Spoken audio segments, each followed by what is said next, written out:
Recording in progress. All right. It is my pleasure to welcome all of you. I know we have some schools on here that are doing viewing parties. I know we have some students here. We have some counselors here. And regardless of where you're coming from, we're really excited to have you here today. Spring is scholarship season. That's one of my favorite things about the spring semester is that for those of you that are, first year students, you kind of have navigated your first year in college, and now it's an opportunity for you really to kind of illustrate and tell your story. And I think that's what I really, really love about scholarships is this is an opportunity for you to tell your story. All of you out there that are watching this, that are participating in the webinar, all of you have stories. You have remarkable stories of things that you've done. And it's really, really a gift when those of us that are in higher ed have an opportunity to read those stories of resilience, and those stories that you share with us. And it's even better when there's an opportunity for you to receive support, not just monetary support, although that is obviously nice because college can get expensive, but really the network of support and organizations that are out there to support you. I'm going to go ahead and turn it over to my dear friend and colleague, Marvin Lopez. Marvin Lopez is someone that I have worked with for many, many years. And Marvin is going to share with you this amazing opportunity that all of you can apply for. So take it away, Marvin. Great. Thank you, Tiffany, for the opportunity to have us here on rufinder.com. For those of you on the call, students and parents, counselors, please make a note of this amazing resource, rufinder.com, run by the very special, the only one and only Tiffany Reardon, who, if there's anybody in this universe who cares profoundly about students, it's Tiffany. So make sure you get to know all that she offers through the resource, through the website. But first, let's talk about the Catalino Tapia Scholarship Foundation. Thank you again for the opportunity to be here, and thank you for taking the time to be here with us. I am a board member of the Catalino Tapia Scholarship Foundation, and have been on the board for the past year and a half.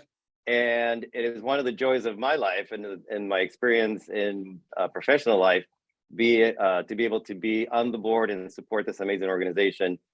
So today we're going to talk to you about the scholarship, the process for applying to the scholarship, the value of the scholarship, but most importantly, we're going to tell you about the story of Don Catalino, who inspires us, who inspires those of us on the board, and I know inspires the recipients of the scholarship.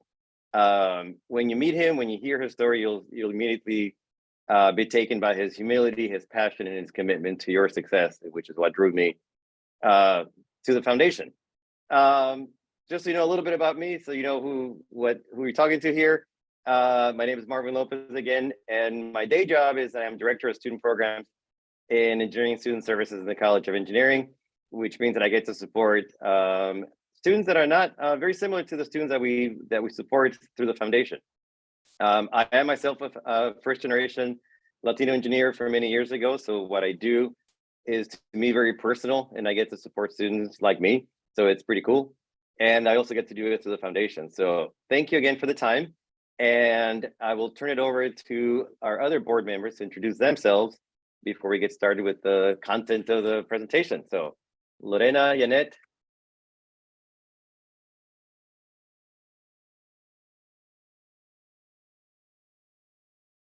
You're on mute, Lorena.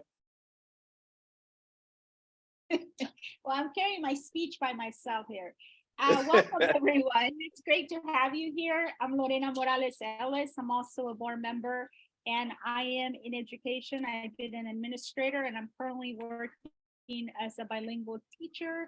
Wanted to come back to the classroom and see what's working, what's not. So it's great to have you here, and we hope that this is a good resource for you. So please make sure to ask questions, and feel free to contact us if you have any further questions after the presentation.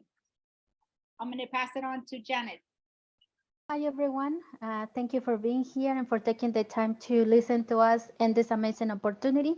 As Lorena said, my name is Janet, and I am a former recipient of the scholarship. I graduated in 2021 from San Jose State University, and now I work for the Catalino Tapia Scholarship Foundation.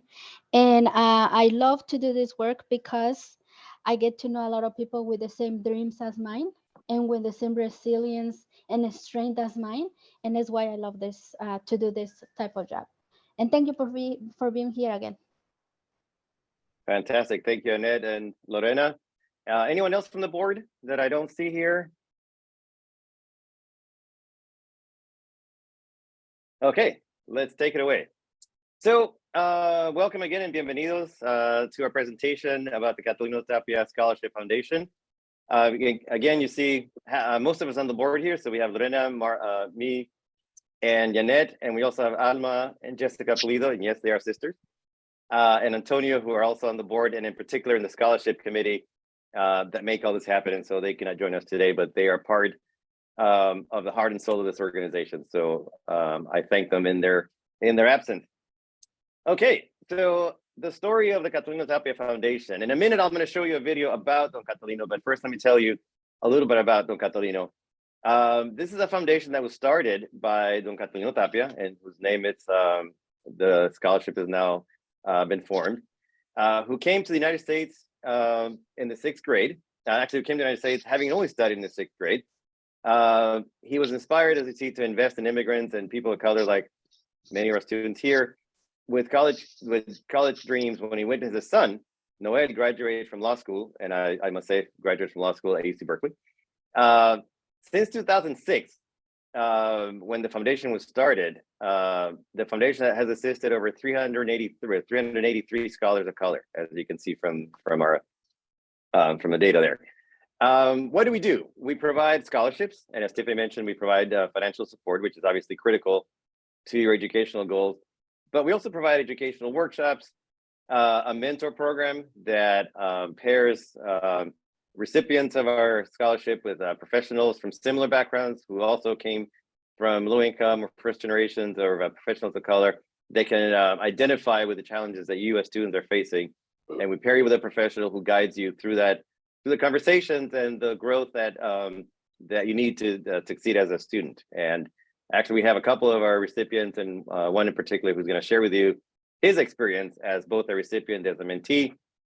And ultimately, the goal of the foundation is to instill in our recipients a sense of pride and a spirit to also give to your community while pursuing your post-secondary education. So that is fundamentally what we do at the foundation, and delighted to have the opportunity to do even more this year. So, but instead of telling you all of this, let me show you a little video that will tell you a little bit about the story of Don Catalino, and you'll see why we appreciate him so much. So bear with me for a second while we do the technical adjustments. And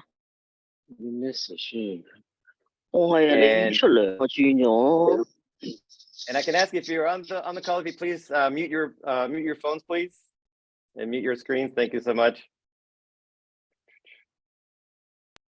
Okay, and here's a little video about Don Catalino. And if you don't hear it, please let me know. Born in rural Mexico, Catalino Tapia arrived in the United States at the age of 20 with $6 and a 6th grade education. I work on a lot of different jobs. I was a baker, earning 45 cents an hour. And then I went in planting plants for nurseries, and I decided to be a gardener. My wife and I always had on mind education for our kids. And I told them, whoever wants to go to school, don't have to worry about work or anything. I will provide whatever it takes. When years later, Catalino's son, Noel, graduated from law school, a lifelong dream was realized. We were just jumping up and down, and I didn't know that I was alive. I had to pinch myself to be sure that I was alive. That was a blessing. We don't see color, we don't see race. Thank you. We see the need for the kids to continue with their education. And it's not only the economical support, but the moral support is just as important to tell the kids, you know what, I don't even know you, but I'm behind you. The future belongs to you, and the horizon is ahead of you. Don't look back. Go forward all the time. On the garden, you plant a seed, and it germinates and grows and bears fruit. That's what we are doing with students. And someday they will realize that education is the key to open a lot of doors in the world. And that means that seed had germinated and they will bear fruit. Fruit for their family, fruit for their future, and for the upcoming generations. For the extraordinary contributions he's making in his encore career, Catalino Tapia wins the 2008 Purpose Prize.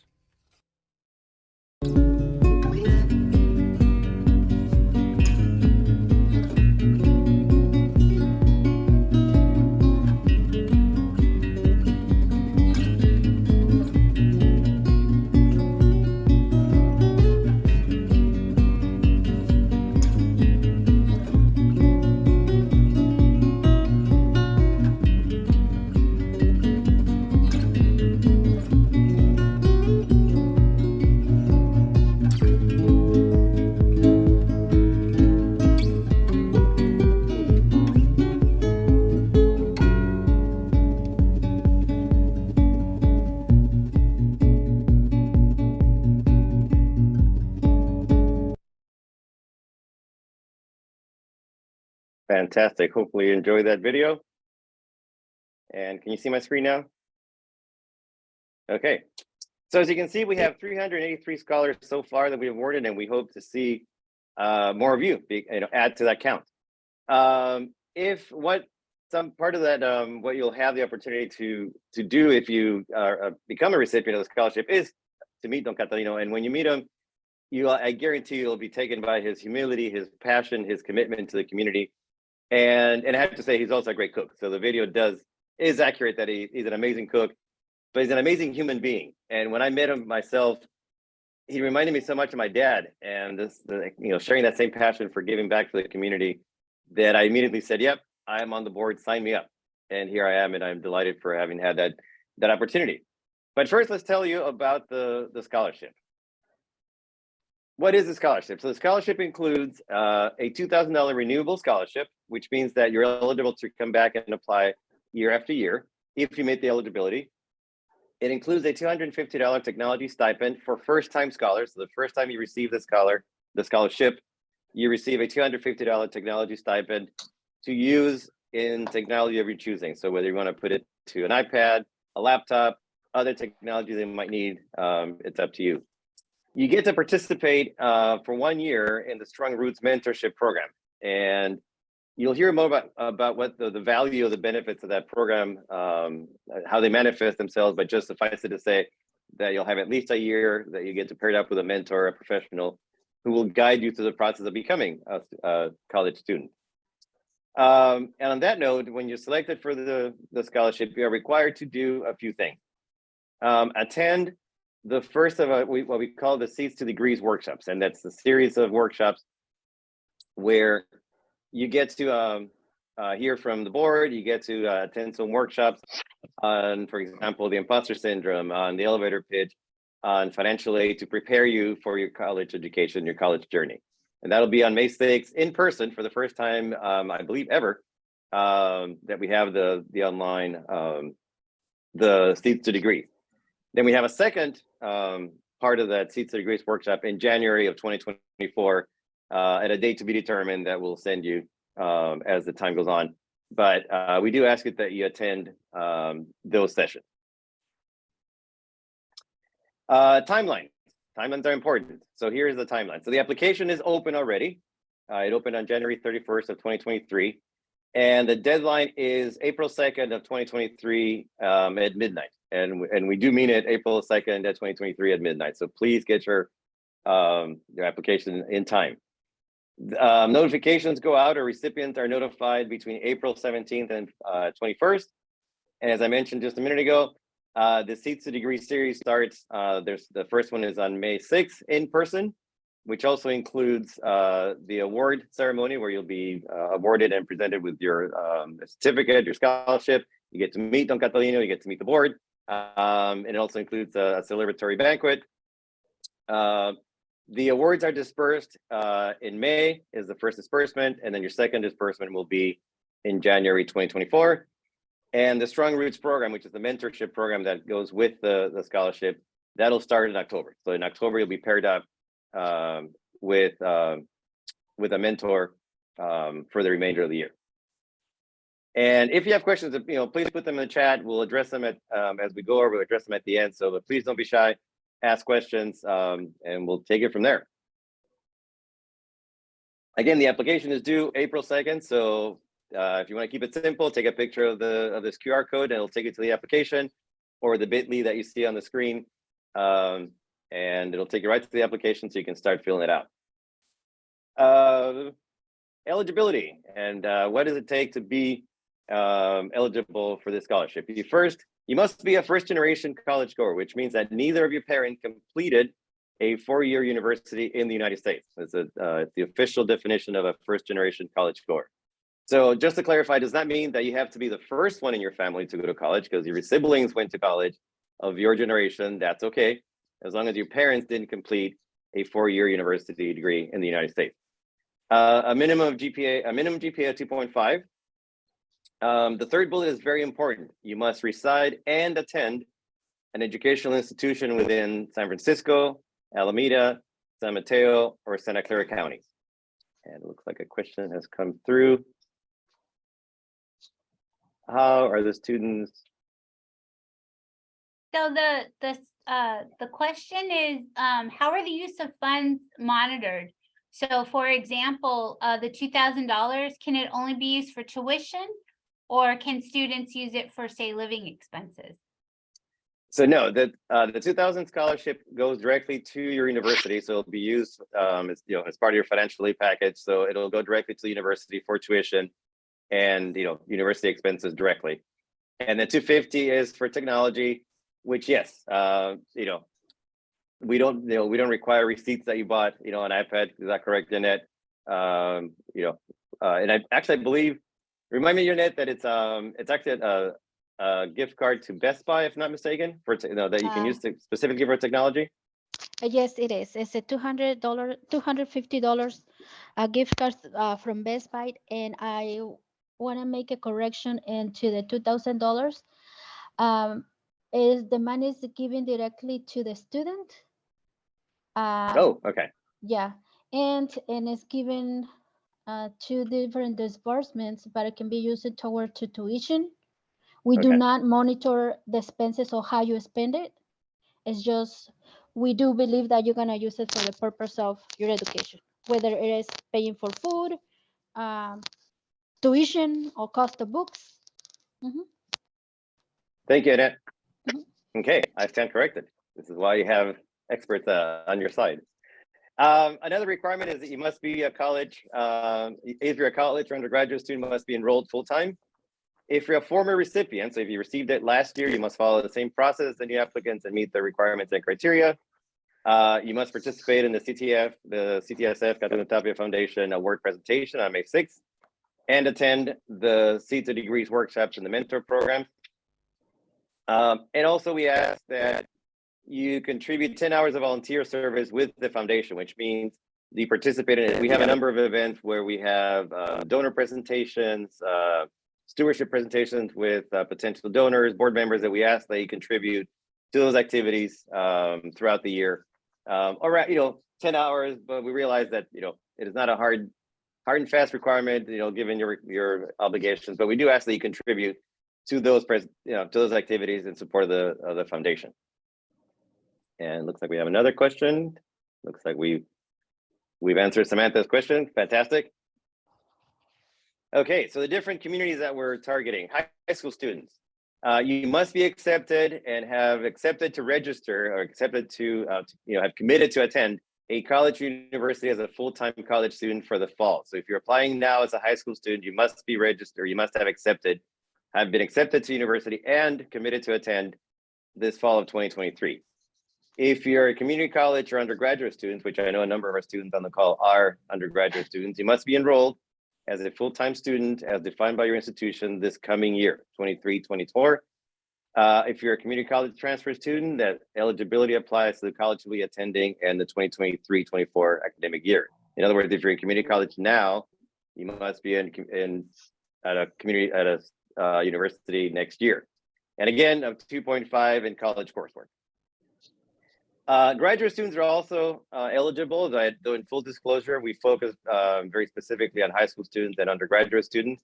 But we do consider graduate students, so you must be enrolled full-time as a graduate or professional student, have been accepted into a graduate professional school next year, and also have a 2.5 GPA. Can we find the volunteer opportunities, please? Those will be sent out to you as throughout the year. Is that correct, Jeanette? So we don't have them spelled out immediately. So as the year goes, we come up with opportunities to engage with donors, engage with potential board members. For example, last year we had a presentation and an event with Univision for Don Catalino was named an Univisionario. So we needed support for that. So things happen through the year where we have events that will make you aware of those as they come up. Hopefully that helps, Michelle. Let us know. Okay, again, sorry. Okay, So I have a question. Yes. I have a question for the students that are transferring, the students that are transferring for to four-year schools. The May 6th, they might actually not know where they're transferring just yet. Is there a deadline where they have to know where they're going to be transferring? That is a great question, Lorena. Jeanette? That is a great question. This is the first time we've heard about. If that's the case, please, I would note that on your application so we can discuss that as a committee, because if we have multiple people, we would need to discuss that. We never heard that before, honestly. So if that's something that you can let us know as you're applying, and we would talk to you about it individually. So for example, some of our viewers that might be graduating high school seniors, or maybe you're a community college student transferring, you might not know. So it sounds like you would indicate on your application the schools that you are likely going to be attending. Would that make sense? Yeah, that totally makes sense. Okay. So I would list those schools, and then once you're confirmed, let us know, but we will be in touch with that. And if that individual receives the scholarship, we would be in touch with that individual personally to explain next step. In Great. addition to these comments, I'm aware of by March, each student who has applied to any school receives the acceptance letter within the first two or in the first, the second, and the third week of March. Yeah, so high school students, for the most part, will have committed to a university by May 1st, generally. But to Tiffany's point, transfer students, may not, or in fact, have not, because their deadline is usually June 1st. So for transfer students or community college students transferring to a university, we ask them to denote in their application that they'll be transferring, likely transferring to XYZ school, and then we'll take it from there. So that's a great point, Tiffany. Thank you. Yeah. So Tiffany, just to add to that as well, we really look into the essay and see what the need is. So based on need, and if we see one of these individuals has a dire need, we will be talking to you or him individually. Great. And Okay. feel free to type in your questions, anyone who has questions. I have another question. What are you looking for in applicants? Obviously, students that have high GPAs might feel that that's something that you're emphasizing, but what would you say an ideal candidate, what do they bring to the table?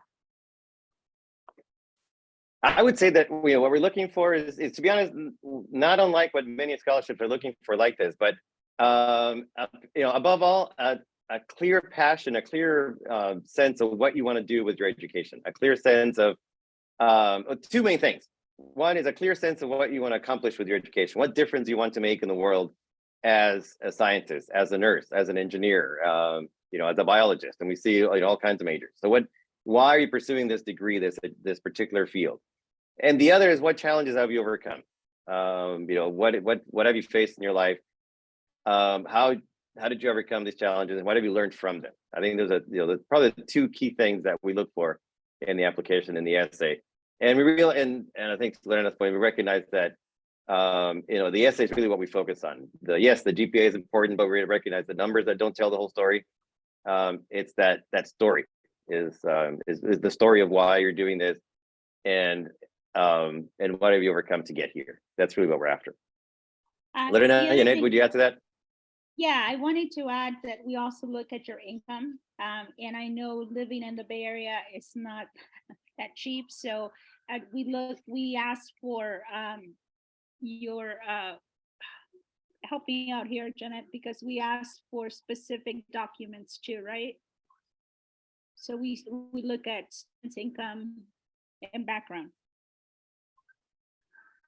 Mainly what it has the most weight, it will be your income and your personal statement.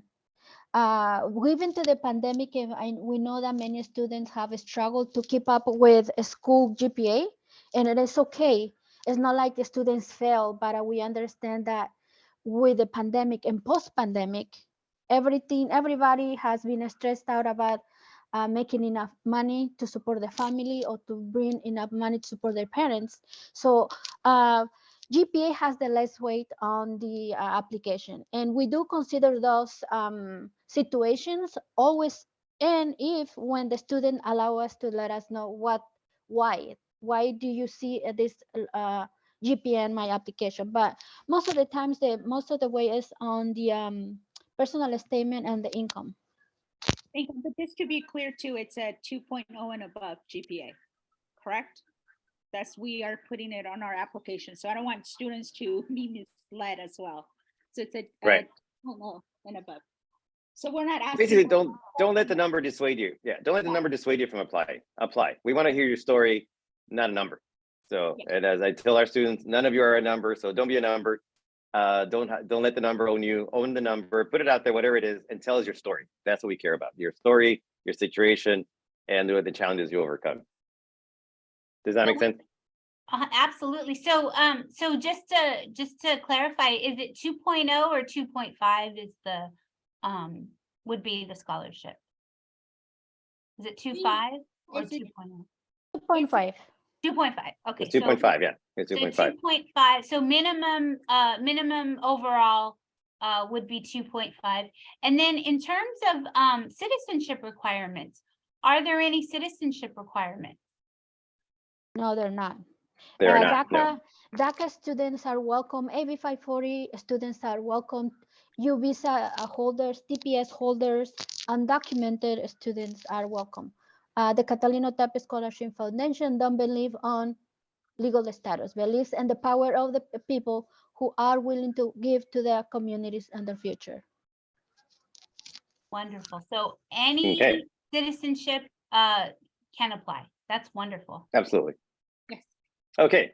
So just to review, these are the requirements that you must participate in. As I said, the 60 degrees, the Strong Groups program, which is the mentorship program, and the award event on May 6th. In an old time where you'll receive your scholarship, you'll meet on Catalino, and we'll celebrate you and your successes. And again, here's what we're looking for: financial information, the personal essay, academic achievement in the sense of academic GPA. We do ask for, we explore civic and community involvement to some extent, but we recognize that given the pandemic in the past couple of years, the ability to do that is limited. So, most of us have not been able to be out there doing the things we love to do in the community. So we do ask, that is something we look for, but it's been minimized given the circumstances. And we do ask for 2 letters of recommendation in addition to this. So we ask that 2 letters of recommendations from mentors, teachers, counselors, employers, anyone that can speak to, again, your story, your commitment to your success, your work ethic, your character, we ask that they submit letters of recommendation. So in terms of applying, the mechanics you see here, you create an account, get your documents. There's a number of documents we require, financial statements, proof of income, residency in the same as where you live, that you live in, and you go to school in the counties you say you do, letter of recommendation. Something that I want to point out, and that we see this, from time to time, do not submit recycled personal statements. If you've applied before and for some reason didn't get it, don't submit last year's essay. We can tell, right? A whole year has passed, potentially more. Tell us what's happened since. So don't just recycle statements. And be very careful that you don't submit an application. You submit it for another scholarship. You forgot to change the name of the scholarship. Make sure you review everything before you submit it. And I love the last point, that treat your scholarship as if it's a full-time job. This is a serious endeavor, so take it seriously. Q&A. I wanted to give an opportunity to one of our recipients and mentees. It just so happens to be my mentee, someone that I'm very proud to have met and to work with them, to tell you both about the process of applying and the mentorship process itself. How does it work? What do you get from it? So I can share with you a little bit of what that's about. So Brian, if you're online, and I guess I'll stop sharing for now. Tell us, and feel free to, of course, ask questions of Brian. And I see that Emanuela is also here. Emanuela, who happens to be one of our Berkeley engineers. If anyone wants to ask questions of them about their experience, please do. But Brian, if you're on, please share a little bit about you and the experience we've had as mentor, mentee, and through the foundation. Take it away. Hey y'all, my name is Brian. I am a freshman student at Cal State East Bay University, majoring in construction management. So my experience with the Catalino Tapia Foundation, it's been a blessing to be a recipient. When I applied, this deadline was actually extended, which is pretty rare. So please make sure that you submit this application on time. Don't start 2 days before or even 3. You need plenty of time, especially for those letters of rec. People that you send these letters of recommendation to, they're not always available and they don't always have the time to give a good letter to you, So make sure that, you let them know ahead of time and you start getting all those documents ready before even April, before even a week before March. Make sure that you do a good job because, ultimately this does dictate if they pick you or not. I think having a good story, owning your story is really important. As an AB 540 student, I faced a lot of challenges and I didn't really see myself winning many scholarships. And I applied to this one and I won it. And, it's been a confidence booster. I've learned a lot. One of my favorite aspects of this scholarship is the mentorship program. I cannot emphasize how good it is because this scholarship doesn't only give you money, they give you support, which is what you need, especially as a first generation student. You're just thrown into the system, the UC system or the CSU system, or even the college, community college system. And you get thrown in there with some support, but you're still lost, right? You don't know how to navigate your resources. You don't know exactly maybe what your experience will be like. And so having a mentor that has been a first generation student, that comes from a Latino background, that knows how to connect with my struggles was really a life-saving thing to have, a life-saving person to have. And, we actually started way before I think we were even supposed to, because Marvin reached out to me after the virtual workshop. I remember that very well. And I think one of the reasons was because I had my camera on and I was actively answering questions, or actually asking questions and answering them also. One of the first things that we worked on was actually setting a goal for the semester. And so that was really good because I had someone that I had to be accountable to. And that really helped me push for good grades, and not only good grades, but also my community involvement, because all that adds up to your story and who you are, not only your grades, but also your community involvement. So make sure that you work on that as the year passes by. If you don't get it this year, don't worry, you always have another year to work on it and, get it all together for next semester. One of the other things that I really like about the mentorship program is that we worked on the Brigg-Myers personality test. And through that test, I was actually able to learn a lot about myself. And so I learned that responsibility is my biggest characteristic, or the characteristic that I value the most, that's most important to me. And with Marvin, I was able to work around that and, how can I use this? How can I utilize this for the different activities that I do? And one of the things that I'm really proud of is that I am the president of the Puente Club at my CSU. And so through the Puente Club, our mission is to help students, right? And so sometimes it's kind of hard to help students when you're also a first generation student. Having Marvin as my mentor, he's been able to help me with that. He's been able to help me navigate, the different disputes that you might have as a board, because he's experienced with the board. So, it's really nice to have a mentor that's always there for me. The networking, the professionalism. I've been able to attend different job workshops or job fairs. And so we worked on the elevator pitch, which is something that it was nerve-wracking in the beginning. And I will say, I still feel a lot of nerves talking to people and, in front of a lot of people, but I've been working on it. And you have to get out of your comfort zone to ultimately grow. And so with Marvin, he's been able to push me and he's been able to be there for me. And I ultimately recommend applying for this scholarship because you're not only going to get money, which is important, you will get a mentorship and different workshops that will help you navigate your first year successfully. And I can say that because I was able to get a 3.9 GPA. Yes, grades are not only the only thing that matters. So, besides that, I've been able to start a club. I was able to participate in math research, knowing very well that my last senior year of high school, I wasn't like the sharpest in math, but ultimately it's how you present yourself and the effort that you put in and like being able to held accountable by my mentor that pushed me to have such a successful first semester. And I just want to thank the Catalino Tapia Foundation, the donors, and the board members that pour so much work into us. I really appreciate you all. And like the video says, that seed will give fruits. Thank you. Thank you, Brian. All our recipients are amazing, but I lucked out in working with an amazing individual like Brian. So, but you're all amazing, and I imagine, and I know that you can all tell equally amazing stories. So please apply.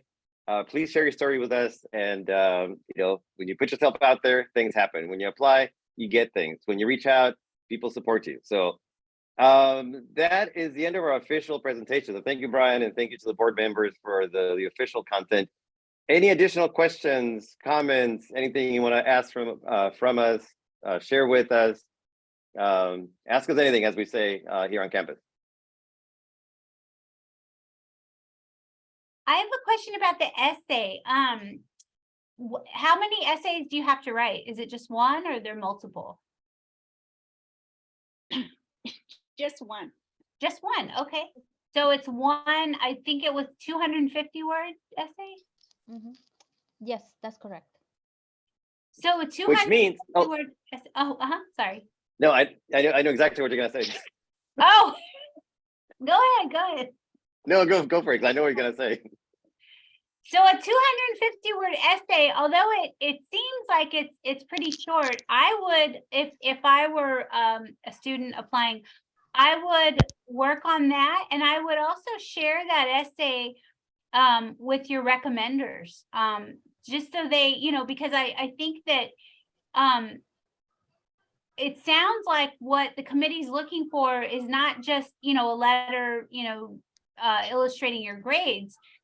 They want to get to know you as a recipient, and they want to get to know, like why you'd be a good candidate for that. And so as much as you can give your recommender, the better and stronger the applications will be. And Brian, I really, I want to thank you for really sharing your experience, because it sounds to me like, yes, the finances of course help because, college is expensive, right?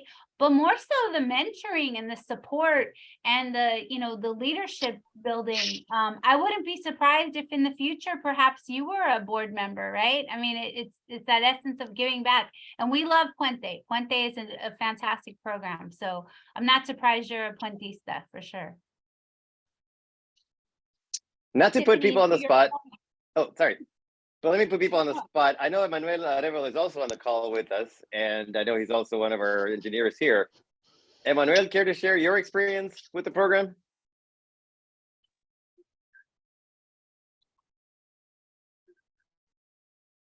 Yeah, I can share a little bit about the program, about the scholarship. So yeah, my name is Emmanuel. Last year, I actually learned about this opportunity through Marvin, through one of the emails that they sent out.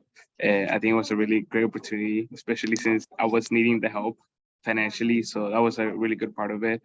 But I just want to emphasize the personal statement. I think just telling your story and reflecting on what you have done and how you have gotten to the point that you got in your life, like college and stuff like that. I think it's really cool. And then I guess they want to hear that. They want to hear your story. They want to hear what you've been through. And something else that I really like about the program is the Seeds to Degrees workshops.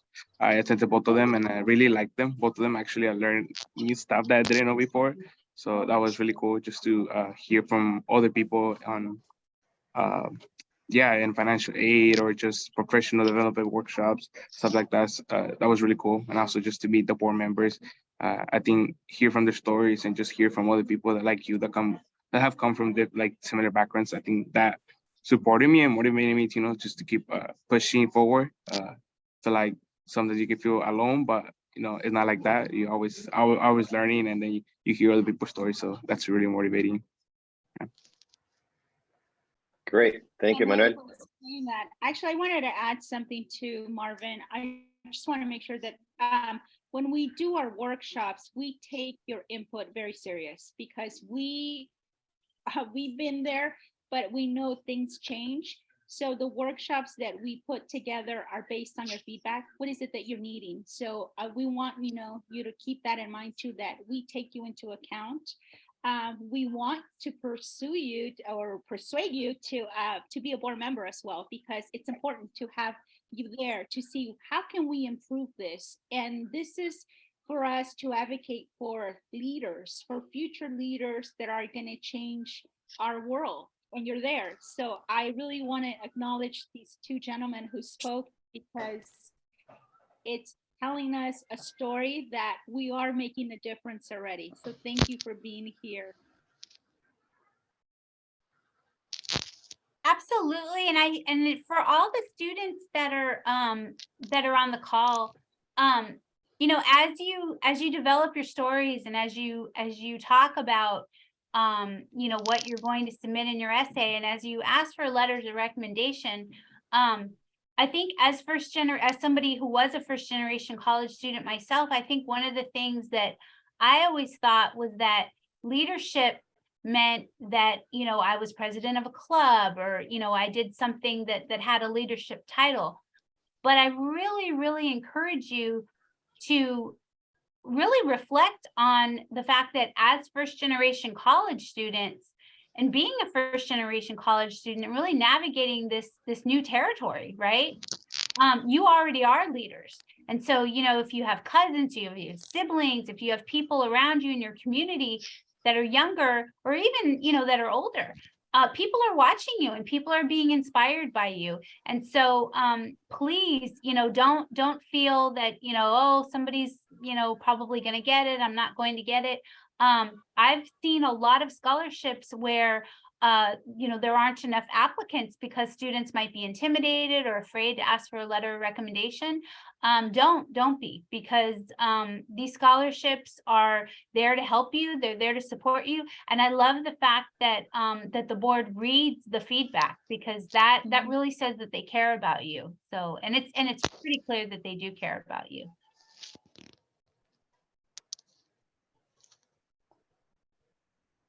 I had one question. Can you hear me? Yes. I wanted to ask about, I read the application and it asked about volunteering hours. What is considered like volunteering hours and in the application? So volunteering hours could also be, sometimes you do tutoring, you may be helping your own siblings. That's volunteer time out of your schedule. Or you may be working in an after school program, or you may be helping a teacher, or even within your community, you may be doing, I know many students in the past would help in the food harvest community center, where they would help distribute food to low-income families. So there's many different ways that we look at volunteering. Another way that we do volunteering is we may ask you to join us in doing presentations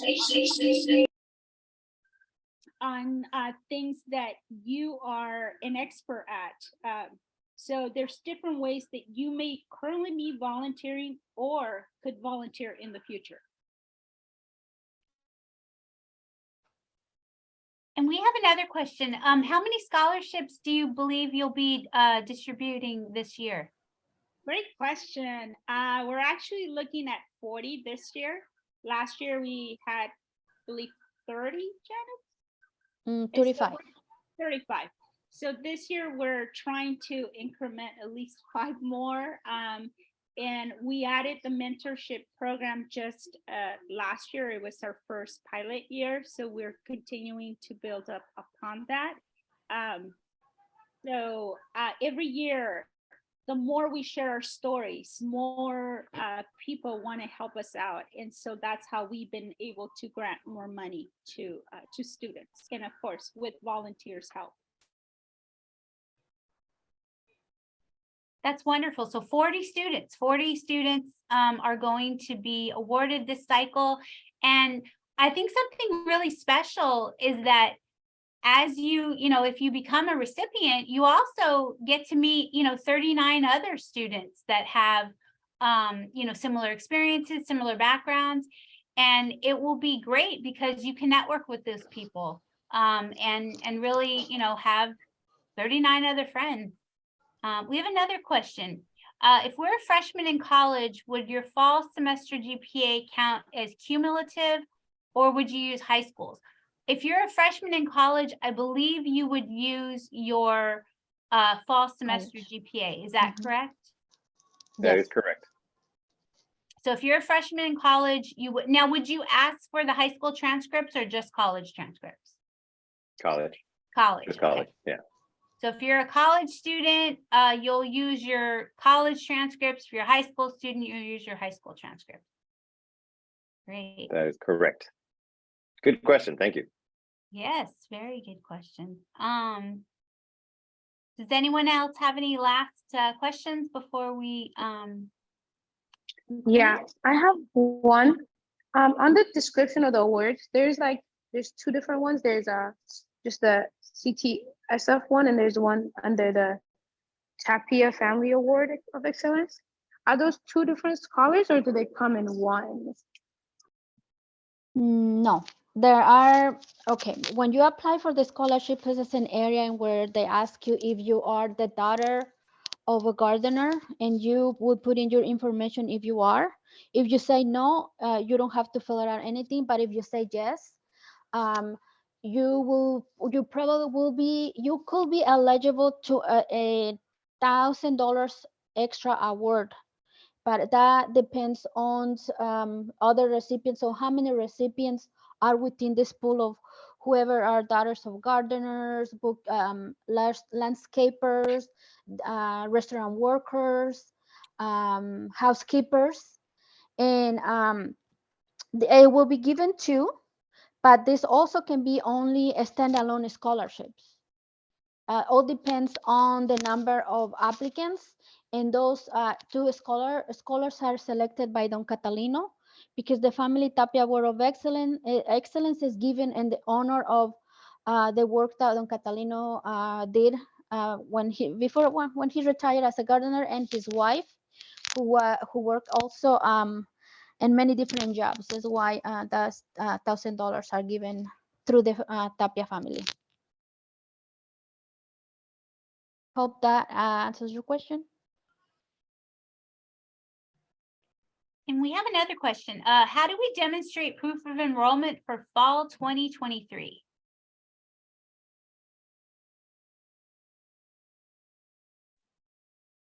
Marvin, are you able to help us with that question? Good question. If you're a returning student, would you have registered for classes by the time? We have not, right? No, but you can request proof of enrollment with your admissions office. That will give you a letter. I think you have to, most of the times that can be requested through your portal, the student portal. And you just request the proof of enrollment, and that will send it to you. I recommend to ask for it before you submit the application, because sometimes it takes between 4 to 5 days. So try to request it now. If you are gonna be continuing a student for the fall semester, I recommend to either to go in person or request this on time, because sometimes it takes between 3 to 5 days. And that is very good Thank you, advice. Janet. That's a very good Very question good too. advice to Keeping us on our prepare, toes. right? To prepare and not wait until the last minute, because inevitably, right, you wait until the last minute. So I would start contacting your recommenders, now. I'd start, working on the essays now. You've got spring break coming up, so that'll give you some time to work on that. And yeah, I love the what was the tip? Treat it like a job application, right? Something I would point out. Oh, go ahead, Maestro, go ahead. Yeah. Something I would point out for the recommendation, make sure when you ask for a letter recommendation, and this goes to any recommendation you ask, not just for this particular scholarship, be very honest in asking for a strong letter recommendation. If the recommender can write you a strong letter recommendation. You don't want a letter just as a courtesy, that doesn't say much about you, that is cursory. You want somebody that can actually write a strong letter of recommendation. If they can't, ask that if they honestly cannot, and if they can't, that's okay. Try somebody else. But don't just take any letter just out of courtesy. Make sure that they can write you a good one, and they should. And adding more to what Maestro Marvin said, in my experience requesting letters of recommendations, somebody who is asking, what would you want me to say? That won't be a good letter of recommendation, because it will be from someone who knows you. Let's say, for example, you reach out to a professor, but you got this professor last semester. Oh, Professor X, do you remember I was in your class and I participated a lot? Maybe you don't remember about me, but here is maybe my research paper, and I got an A+, and you said, put a note on my research paper. Great job, Janet. Congratulations, was the best research paper in the whole class. So he might will remember you by that. And sometimes I said, maybe you don't remember me, but I have something about that stood out when I was your student. And also, one of the important things I would recommend you to tell your recommender, to me, having your letter of recommendation is very important, because from this letter of recommendation depends some support that I'm gonna get to continue with my education. If I don't get this letter of recommendation, I might be disqualified. Please let me know if you're able to provide me this letter. If not, it's totally fine. It's no hard feelings. I will love you so forever, but please let me know. Because last year we have a very good and a strong applications, but they were missing letters of recommendations. And one of the requirements for your application to be reviewed is that your application must be complete. So please bother your recommenders. Well, and with that being said, Janet, I think it's giving them a deadline. Be very specific. I need it by within a week. Give them a specific date. And as a person who is constantly asking for letters of recommendation, if you have a good rapport with that person and you have a resume, share your resume with that person as well, and your essay that you wrote, your story, because I may know you, but I really don't know the whole person. So when I read about your story and I'm looking at your resume, I'm like, this kid has worked everywhere. He's been working since he was 14, whatever it is. I can add more to your letter of recommendation, but be very specific. I need it within a week. Are you able to do it? If not, thank you. Move on to somebody else. So I want to address the two questions that are in the box right now. So there's a preference for who we ask for letter recommendation. No, we're not looking for a letter recommendation for a particular person, but I would say that we do look for letters from the people that can speak to your academic work ethic, your professional, your personal work ethic, your character, your integrity. But in a formal setting, so faculty, teachers, counselors, supervisors. So not your family friend, not your roommate, not your buddy. Somebody that in a position that can speak to you, academically, professionally. But we're not hung up on title at the same time. So don't worry about title. Worry more about somebody that, to Janet's point, that knows you, can speak honestly about your what you bring to the application. So, and keep in mind in terms of dates that the people you're asking recommendations from may not be on the same timeline as you. So your priority is not going to be their priority. So make sure that they can complete, they can follow through on the deadline that you have if it doesn't align with their deadline. And if it doesn't align with their commitment, then move on to somebody else. They're on different timelines potentially. Janet. Also, I would like to add that within your application, you add your recommender's name and their email address. And from there, I would recommend you to go, if you already request a letter of recommendation with one of your professors, I recommend you to go every other day to send a reminder. Go into your application and send a reminder. You know what I used to do? I will get into my application and I will send the reminder at 8 a.m. So by the time when my professor gets into his email box, my email's on the top of his mail list. Why? Because that way it won't get lost into so many emails that I receive every day. But if you don't hear from them within maybe a week or so, you have the chance to change the name and to request another letter from a different person. So try to do that as well.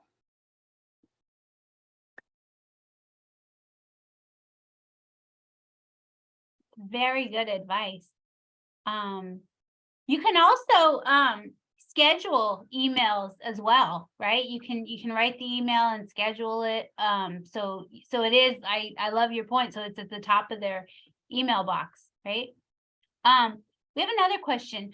Would we put academic awards from high school if we are a first year in college?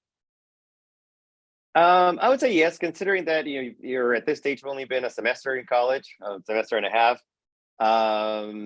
Ideally you would have awards already and activities from college, but that may not be the case. So yes, I would say share your experience or your awards, your experiences from high school. But as you go through your college career, start making it a point to start being involved in your high school, in your college experience, and having awards and clubs and things you can share from your college experience, and drop the high school activities very quickly, because it's a whole new world you're in now. And it looks like your deadline is April the 2nd, and April 2nd, everything is submitted electronically, which is so convenient. I think some of the board members can probably remember the days when we had to do paper. Remember that? You had to do the paper applications and you had to mail stuff, and yeah, so it's wonderful that you have this, but still the deadline. So to the point, in terms of getting those, recommenders, don't tell them that it's due on the 2nd. I would maybe say it's due the week before, perhaps, or even before that. That's a good idea. I will used to do that as well. Right. All right. Well, that is officially our webinar. We are going to have this uploaded to our YouTube channel, so if you want to watch it again. And we will also send you the link to the application. I want to thank our speakers so much for volunteering their time, not only for this webinar, but really for volunteering their time to this wonderful organization. The work that they do, all the behind the scenes work that they do, you're helping a lot of students, and you're changing a lot of lives, and really helping the next generation of scholars. And so I'm really, really honored that we were able to provide this opportunity to get some more scholarship recipients. So thank you again. And then on our behalf, Tiffany, thank you so much to RU Finder and to you for allowing us your platform to share our experience and our opportunity. So thank you again. And thank you for all of you to dialing in and learning about our opportunities. And thank you again for the opportunity. And please send us an email if you have any further questions. You can always call us at 650-631-1200. And the email is bagfoundation@bagsf.org. Thank you again. Thanks again. Thank you. Thank you. Bye. Thank you. Thank you.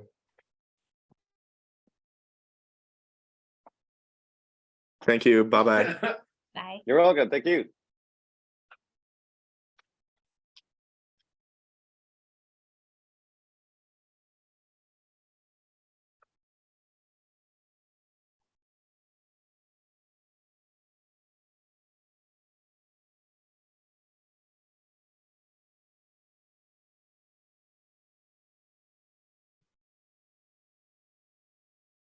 Hi there.